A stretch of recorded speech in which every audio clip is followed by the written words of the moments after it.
আসসালামু আলাইকুম ওরহমতুল্লাহি ওবারাকাতু। ইসলামিক কাহিনীতে আপনাকে স্বাগতম। তাই জেগে ওঠো, কারণ এই গল্পে তুমি আছো, আমি আছি, আর সময় খুব কম।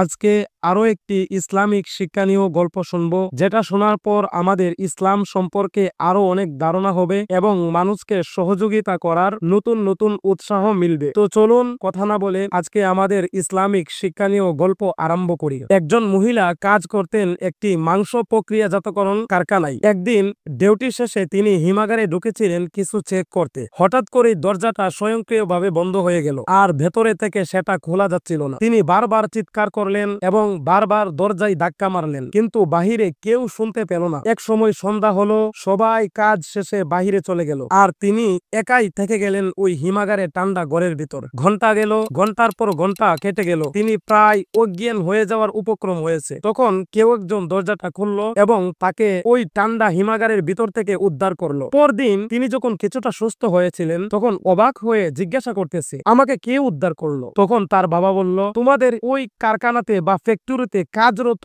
একজন ব্যক্তি আছে, যিনি কিনা প্রহরী বা দরজার সামনে সবসময় দাঁড়িয়ে থাকতো, পাহারাদার। তিনি তোমাকে উদ্ধার করছে। তো এই মহিলা তাকে কৌতূহল বশত জিজ্ঞাসা করলেন, চাচা, আপনি কেন ওই ঠান্ডা হিমাগারের ভিতর কি জন্য প্রবেশ করলেন? তখন তিনি হেসে বললেন, দেখো, আমি দীর্ঘ ৩৫ বছর যাবৎ এই ফ্যাক্টরিতে কাজ করতেছি। কত লোক আসে এবং যায়, কেউ কোনোদিন আমার সাথে কোনো কথা বলে নাই, কিন্তু তাদের মধ্য হতে তুমিই একমাত্র ব্যক্তি যে কিনা সকালে প্রবেশ পথে একবার আমাকে সালাম দিতা এবং বের হওয়ার সময় একবার আমাকে সালাম দিতা। তিনি অবাক হয়ে বললেন, ওই দিন ঠিক তুমি সকালে প্রবেশ করার সময় আমাকে সালাম দিয়ে ভিতরে প্রবেশ করলা, কিন্তু বের হওয়ার সময় তোমাকে আমি দেখতে পাই নাই। আমি চিন্তা করলাম, এই ভদ্র মহিলা সব সময় আমার মেয়ের মতো আমার খেয়াল রাখে এবং সকালে প্রবেশ পথে একবার আমাকে সালাম দেই এবং বের হওয়ার সময় একবার সালাম দেই। আজকে তিনি ভিতরে প্রবেশ করেছে কিন্তু বের হই নাই, এর কারণ কি? আমি কৌতূহল বশত ভিতরে প্রবেশ করলাম, সব জায়গায় আপনাকে খোঁজাখুঁজি করলাম, কিন্তু আপনাকে পাই নাই। আমি কৌতূহল বশত ওই ঠান্ডা হিমাগারের ভিতর চেক করতে গেলাম। সেখানে যখন চেক করতে গেলাম, দেখলাম বাহির থেকে দরজাটা আটকানো। দরজাটা খুলতে মাত্রই দেখলাম ভিতরে আপনি অজ্ঞানরত অবস্থায় পড়ে আছেন, অজ্ঞানরত অবস্থায় পড়ে আছেন। তখন আপনাকে আমি সেখান থেকে উদ্ধার করে নিয়ে আসলাম। তো বন্ধুরা, এই গল্প থেকে আমরা কি শিখতে পারি? এই গল্প থেকে আমাদের শিক্ষণীয় বিষয় হচ্ছে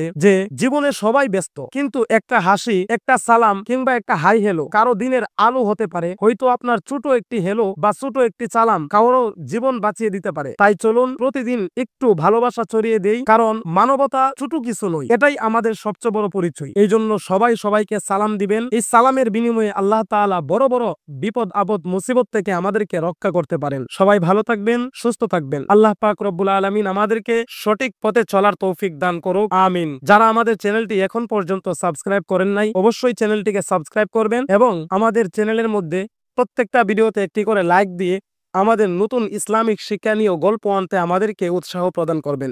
সকলে ভালো থাকুন, সুস্থ থাকুন। আসসালামু আলাইকুম ওয়া রাহমাতুল্লাহি ওয়া বারাকাতুহু।